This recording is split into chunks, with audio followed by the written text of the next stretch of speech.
because these people might still have these recurring side effects. And with that, I'd like you to close.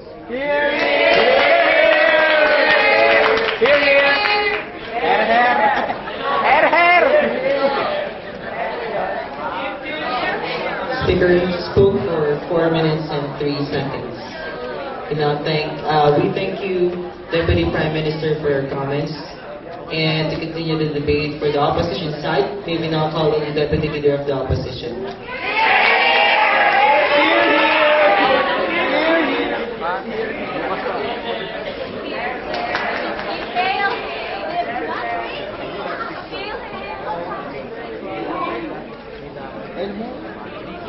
Before I proceed to make a proper speech, I just want to rebut the things that have said by the BTS. First of all, I think that the government has not been consent to their cases. How and why?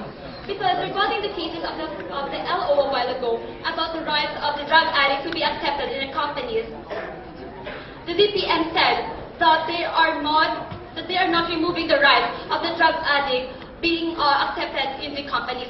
But this Prime Minister said a while ago that once they review the profile and filter the profile of this drug addict, he will not be accepted. So what are you telling us, that we're the stupid who don't understand with your cases? I think you're the one who can understand your cases because you are not I think that I killed your all the battle. We as the government have, we as the opposition have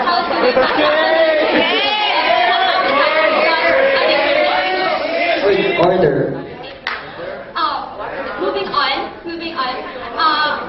Our house will have 4 cases. The first 2 cases was discussed by my leader of the opposition. First, the right to start a new life. He said that to start a new life and gain again the things he lost. And the second is the right to be treated equally. Now, the 2 cases that were sent to me were the consideration of good qualification despite the drug addiction and the possibility of the drug addict to retain and improve his work. On my first case, consideration of good qualification despite of the drug addiction history. In companies, they tend to look for qualified applicants that will suit their needs about this position, for example. They needed applicants that have a good qualification, good education background, that came in a good school, has these qualities, has these skills and talent. But what if this drug addict has these qualities, has this good qualification? He came from a good school and he has the skills and qualities. Why not accept them, right? Why you should turn him down if he has everything you need?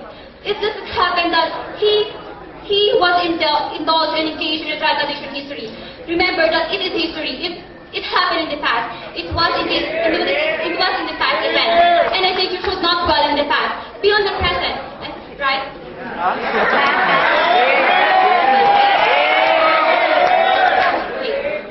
Sorry, you made it down. Okay.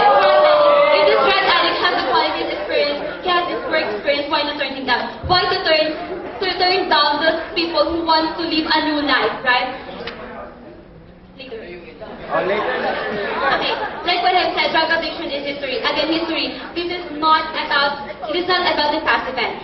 And like what the leader of the opposition said a while ago, this applicant was already in a rehabilitation center. And rehabilitation center is not that dumb and stupid to release their patient who they think is not yet cleared and not yet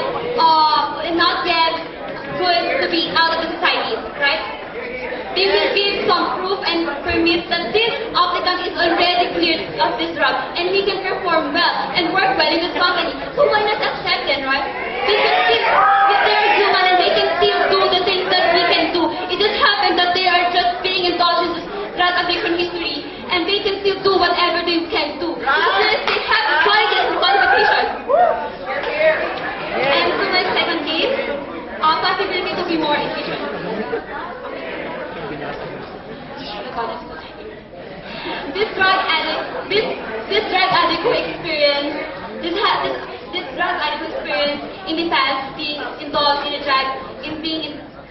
drug business or activities has still the possibility to be more efficient and to improve his work. Why? Why did I say so? It is because, like what I have said, he has the qualities and qualifications. And once this applicant accepted by the company, because he has everything that you need, he has the qualification, he has the skills, he has the talent, he came from a good school, and he has everything that you need. Why? And you accepted him. Of course, this person who are starting a new life, who is starting a new life, will be more efficient to his work. Why? It is because he knew that there are already people who trust him, about his qualities and talents, despite of the fact that he was engaged in drug history. If he knew that this company knows his qualities, recognizing being an excellent worker, because he has everything, he will be more good, because good in time, because he knew that there are people who keep on trusting him even though he has this. People can change, remember that, and they can still do whatever we can do. It's just the fact that they just indulge in drug business. Once you have accepted this applicant who indulged in drug business in the past, he will do his very, very best to regain the trust and to retain it. So that he will do everything to work to please the company, and thus make him being more efficient and to improve his work. To sum up everything I have said, first, I reported the case set of the TPM a while ago, and I discussed to you two cases. First case is about the consideration of good quality of the drug addiction history. I have talked here about the good qualification of the drug addict despite of his being a drug addict in the past. Next, and the last is the possibility of the ex-drug addict to be more efficient in his work. I have talked here about the efficiency of the ex-drug addict when he knows that there are people who keep on trusting him. And for that, Mr. Speaker and the member of this House, I beg you to oppose.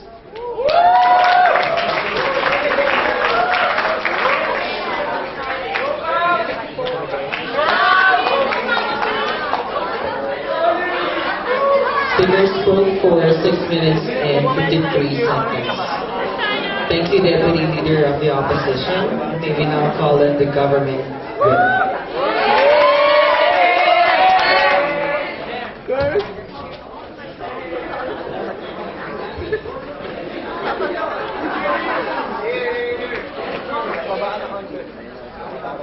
Tangkad mo po din.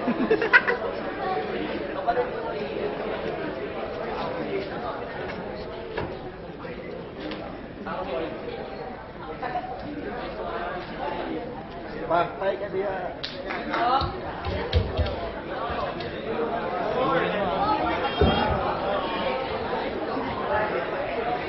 Hindi siya kita dun sa akin.